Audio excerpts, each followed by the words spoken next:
बिस्मिल्लाहिर्रहमानिर्रहीम। मैं राणा साजिद आरफ वाले तो किसी भी तारफ का मुताज नहीं और भाइयों नाल मैं थोड़ी जी गल शेयर करन लगा कि वीडियो एक आई आ मेरे तक पहुंची आ।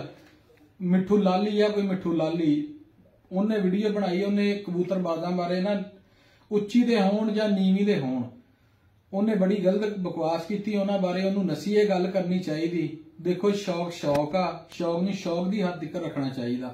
अगर किसी को वैसे कोई तकलीफ आ वो बाजी छड़ सकता।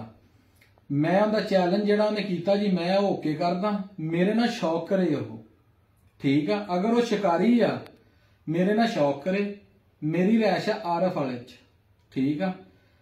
मैं उन्होंने जी अपने कोई 20 शहरों का नाम दसदा, मैं उन्होंने शहरों च भी बाजी छड़ लवे।